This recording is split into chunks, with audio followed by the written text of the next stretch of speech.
Salaamaaleykum.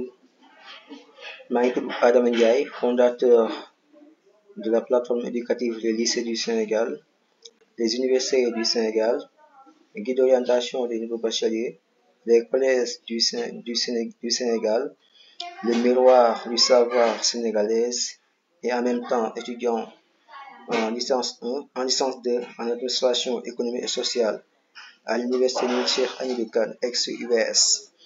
Donc tey dama ñëw pour woon leen ñi nga xam ne tey ñoo bëgg a def formation ñu si bëri tey ñu ngi bëgg a def formation, mais bu ngeen xoolee formation yi parfois diplôme bi ce n'est pas reconnu. Diplôme bu ñuy am ce n'est pas reconnu par CAMEX ni par l'ANACIM. ñoom suñu demandé ñoom danañ wax ni formation bi c'est reconnu, école bi c'est reconnu, alors que l'école ce n'est pas intéressant. Ce qui est intéressant mooy formation.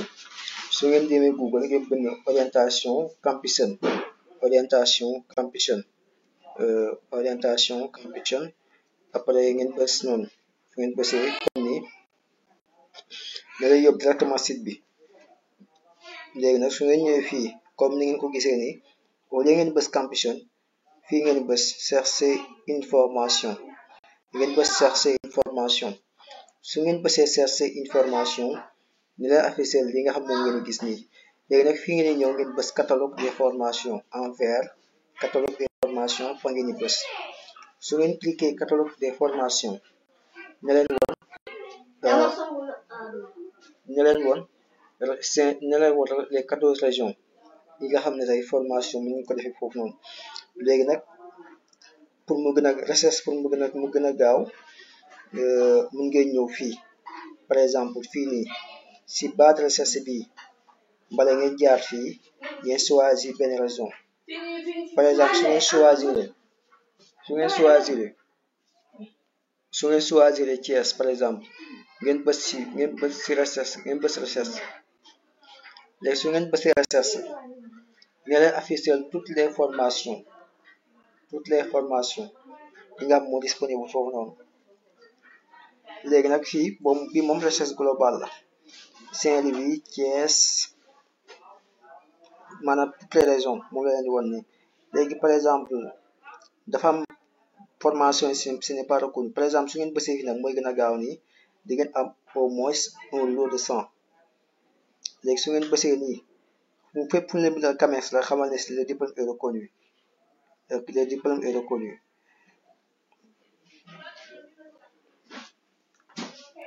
Bi agroalimentaire, institut professionnel de l'entreprise, bi c'est un diplôme d'état, brevet de technicien supérieur.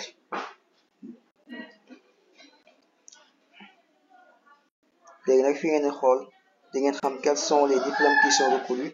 Dafa am nag 3 catégories. Dafa am diplôme d'état, diplôme non reconnu ak CAMEX d'ANACIM. Léegi bu dee nag CAMEX par exemple ñu choisir diplôme d'état assistant de gestion des petites entreprises. Léegi su ngeen ko bësee ne leen woon coût de la formation 495 000. Nature du diplôme brevet de technicien supérieur bac plus 2 ans, formation bi 2 ans lay durée. Diplôme d'état la donc bii aussi mun ngeen ko def. Débouché yi moo nekk ni assistant du gestionnaire, assistant du directeur, adjoint du directeur, localité Dakar. Ngeen ñëwaat fii par exemple léegi nag fii bu dee mun ngeen xool ban domaine ngeen bëgg a def ban formation ngeen bëgg a def sur quel domaine. Par exemple ñu choisir santé par exemple.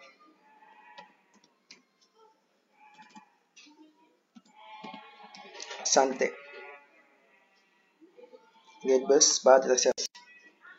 Léegi fii actuellement mu ngi woon DS santé publique, licence en aménagement des établissements de la santé, FAGET.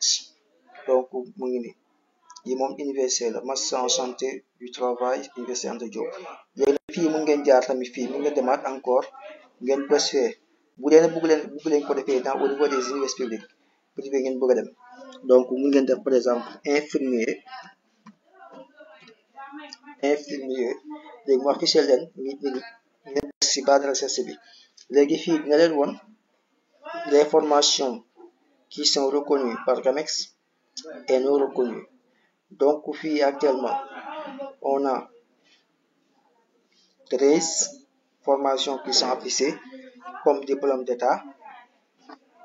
13 formations lañ trouvé gu fii. IFAM, Institut de formation et aménagement des affaires, diplôme d'infirmier d'État. Licence en sciences infirmières obstétricales, option sage-femme.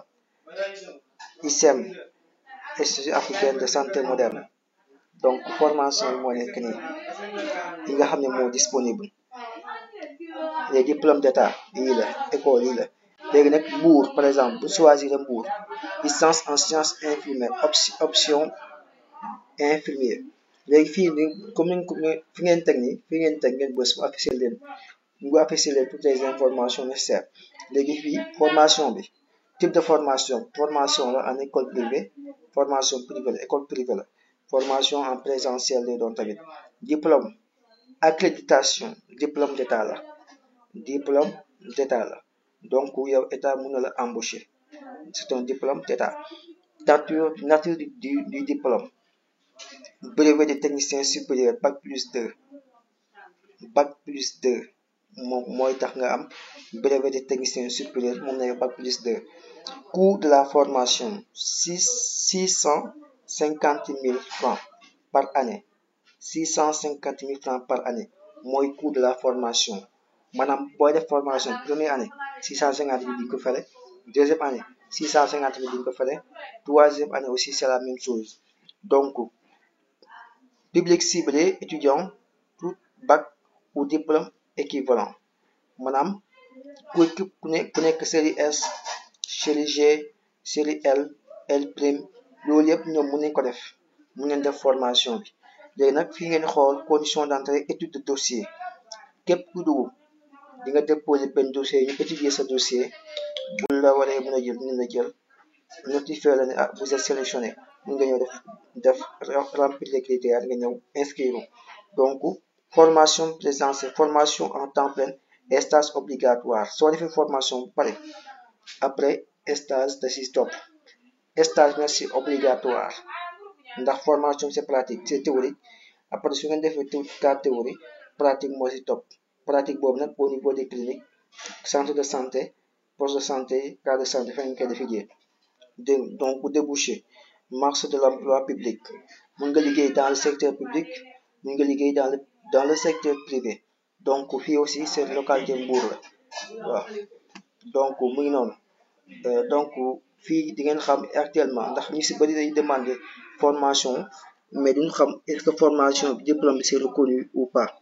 donc loolu aussi foog ngeen si bàyyi xel ndax ñu si bëri ñu ngi nax suñu mbokk suñu les nouveaux bacheliers ñu ngi nax ñëpp di leen corrompre. bu ngeen xoolee nit ki mën na def formation par fekk diplôme boobu mu am, diplôme boobu mënu see liggéey en même temps diplôme boobu mënu dem étrangère liggéey fa. les diplômes boobu ce n'est pas reconnu par CAMEX ni par l'ANAQ-Chip ni aussi un diplôme d'état.